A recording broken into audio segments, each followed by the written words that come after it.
Assalamualaikum warahmatullahi wabarakatuh.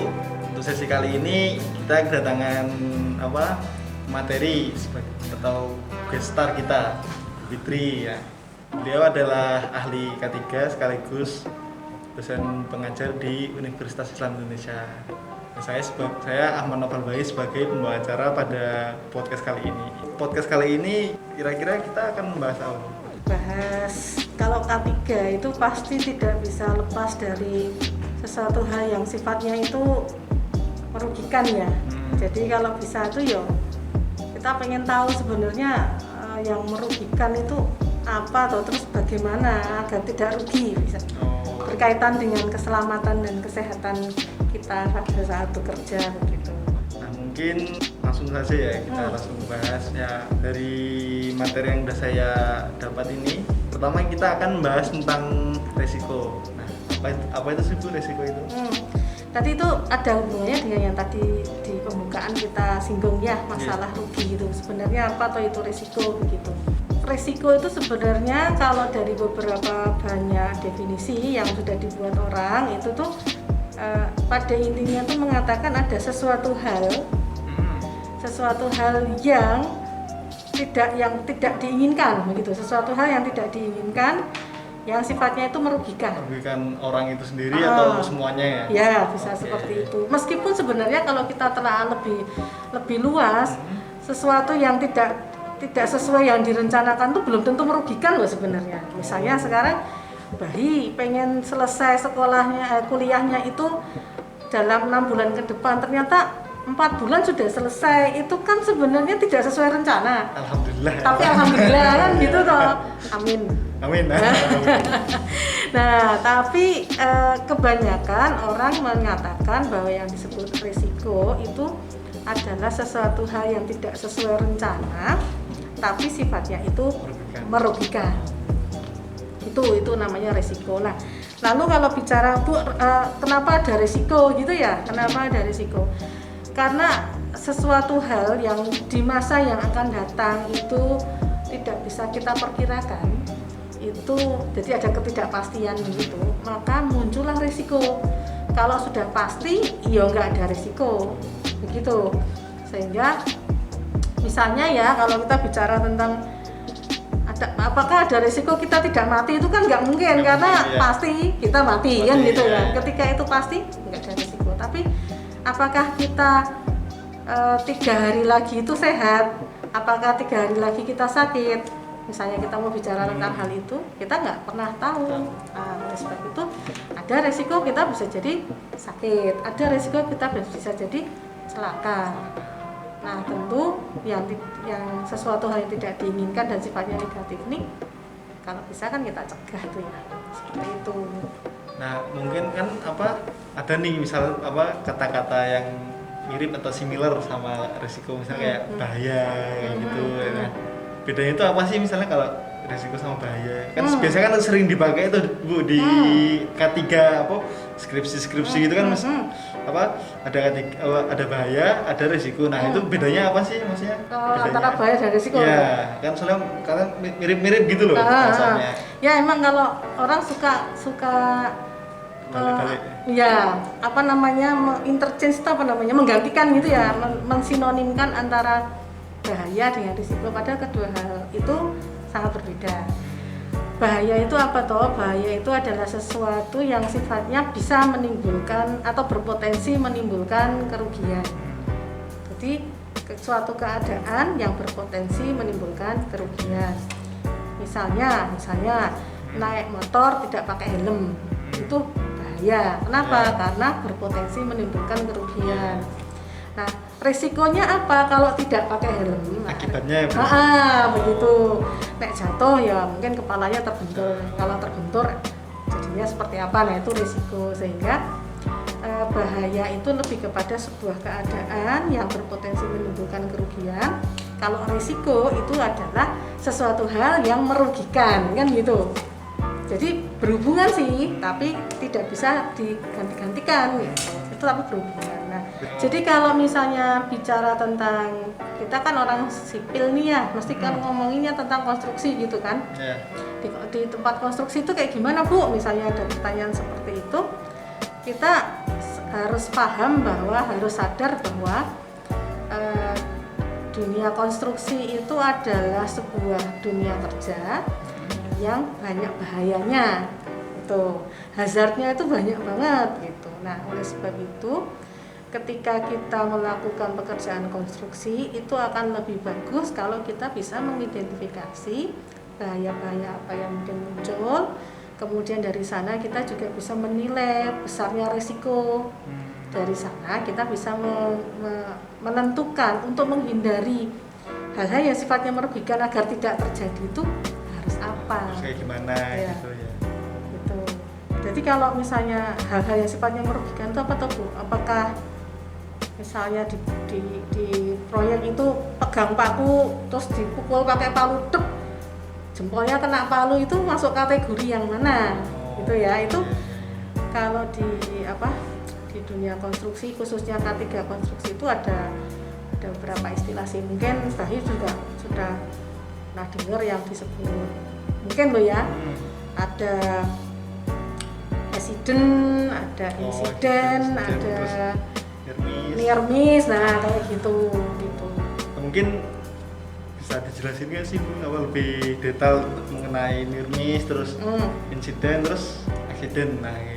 Itu apa gitu ya? Iya. Dari masing-masing apa itu ya? Kan near miss itu seperti apa sih? Kan near miss kan deket dengan kesalahan misalnya kalau di Indonesia kan. Nah, kalau di dunia konstruksi itu apa sih near miss itu? Near miss itu kalau diterjemahkan bahasa Indonesia itu nyaris gitu ya. Nyaris ya. Near miss itu nyaris. Nyaris apa toh? Nyaris celaka. Tapi belum celaka. Oh, belum celaka. Hanya nyaris celaka. Mungkin teman-teman yang sekarang sedang menyimak podcast ini pernah melihat sebuah video yang cukup viral beberapa waktu yang lalu. Ada orang naik motor kesenggol truk trailer, terus dia jatuhnya di kolong truk, malah belum lihat ya. Buka IG. Nah, jadi itu ada kejadian, ini juga buat kita semua harus hati-hati ya. Jadi kayak ibu itu kan pengguna sepeda motor nih. Mungkin teman-teman di sini juga banyak. Nah, dia itu pada waktu dari berhenti mau berjalan itu nggak nengok ke belakang dulu, langsung jalan gitu aja.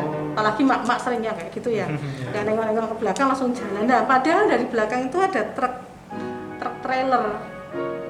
Terus ya pas gitu. Ya dia kesenggol truk. Kesenggol truk, jatuhnya itu di kolong truk.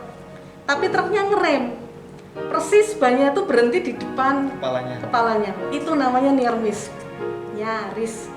Belum celaka dia, tapi nyaris gitu. Tapi udah deg-degan. Oh lah, iya banget itu. itu near miss. Nah, kalau insiden itu apa? Nah, insiden itu sebenarnya sesuatu sudah terjadi. Tapi belum merugikan. Sesuatu sudah terjadi tapi belum merugikan. Misalnya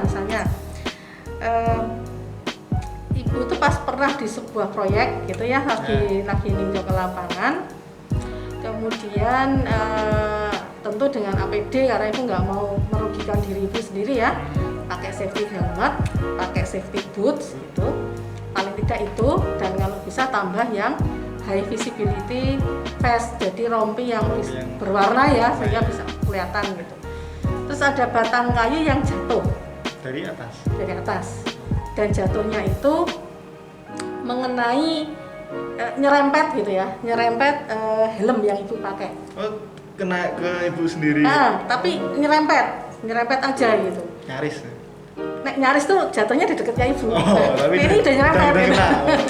Udah nyerempet, tapi ibu nggak rugi kan, karena ibu nggak apa-apa gitu. Cuman sudah keserempet gitu. Itu insiden. Jadi sudah ada kejadian, tapi tidak sampai merugikan. Nah, yang ketiga tadi kan accident atau kecelakaan atau celaka. Nah, kalau itu sebuah kejadian yang sudah merugikan. Bu, kalau tadi pakai palu kemudian lagi maku, yang kepukul tuh jempolnya bukan pakunya. Itu accident. Meskipun luka sedikit mungkin sekecil apapun tetap accident. Gitu. Sehingga kalau sebuah proyek dikatakan zero accident itu ibu agak nggak percaya sih, masa iya zero accident gitu ya. mungkin zero big accident gitu ya. Yang parah gitu kali ya. Tapi kalau zero accident 100% kok agak sanksi ya Ibu kalau sebuah proyek itu, karena bisa jadi di proyek itu kayak tadi dia kerugian gitu, sekecil apapun gitu kan. Iya, kalau butuh plester misalnya, nah di plester itu aja kan sebenarnya sudah tindakan untuk mengurangi kerugian. Nah, artinya berarti kan sudah terjadi accident. Near miss, accident itu sebenarnya sebuah kejadian-kejadian yang berpotensi menimbulkan kerugian. Dan di sebuah proyek konstruksi risiko-risiko itu sangat mungkin terjadi. Gitu. Oleh sebab itu ya penting banget untuk menjaga diri kita sendiri. Ya, terutama ya. Dan berarti kalau menjaga diri kita sendiri itu kita egois ya. Justru kalau kita bisa menjaga diri kita sendiri, juga mengajak teman-teman juga berbuat hal yang sama gitu, nanti kan lingkungan kerja kita jadinya juga baik, aman. Iya, otomatis kan kalau seperti itu kan bisa selamat ya semuanya gitu. Nah, terus ini Bu kan tadi kan baru pengertian aja nih. Tadi kan near miss, insiden, accident. Nah, itu kalau di lapangannya itu diaplikasikannya untuk apa sih Bu? Atau cuma sebagai pengertian aja atau? Kalau sebenarnya insiden, accident, near miss itu kan efek dari sebuah bahaya yang tadi berpotensi muncul atau hazard tadi terus terjadi gitu. Nah, artinya sebenarnya dari insiden, accident, near miss itu kita bisa memanfaatkannya untuk menilai risiko. Apakah dia masuk level ekstrim, itu berarti luar biasa banget gitu ya, ekstrim merugikan, atau medium atau apa kecil, easy. Nah ya kayak gitu ya. Jadi itu bisa kita pakai untuk menilai dari bahaya-bahaya yang mungkin muncul tadi. Kemudian itu seberapa parah, kan ada kalau mau menilai risiko itu kan ada tentang keparahan, seberapa parah. Jadi bisa jadi kebanyakan untuk pekerjaan misalnya bekerja di ketinggian gitu ya, itu adanya accident tok, nggak ada insiden, nggak ada near miss, langsung kecelakaan gitu ya. Dan berarti kan itu bisa kita pakai untuk menilai bahwa kejadiannya sering dan parah. Nah, jadinya ekstrim misalnya seperti itu. Nah, lalu kalau sudah diketahui buat apa? Sebenarnya kalau kita bicara K3, khususnya K3 konstruksi ya, karena kita orang-orang teknik sipil, orang proyek gitu, maunya itu kan tidak terjadi. Artinya kita itu maunya mencegah. Nah, hal-hal seperti ini itu kalau kita ketahui dari sejak awal, maka kita bisa merencanakan untuk mengurangi dari accident itu tersebut. Dengan cara apa? Insiden dan near miss ya, nek iso enggak.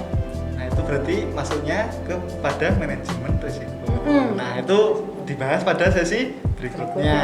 Nah, cukup sampai sini aja ya podcast pada sesi kali ini. Nah, terima kasih sudah mendengar podcast kali ini. Terima kasih juga Bu Fitri udah menyampaikan materinya, pengertiannya, dan yang lain sebagainya. Nah, saya tutup. Terima kasih. Wassalamualaikum warahmatullahi wabarakatuh. Waalaikumsalam warahmatullahi wabarakatuh.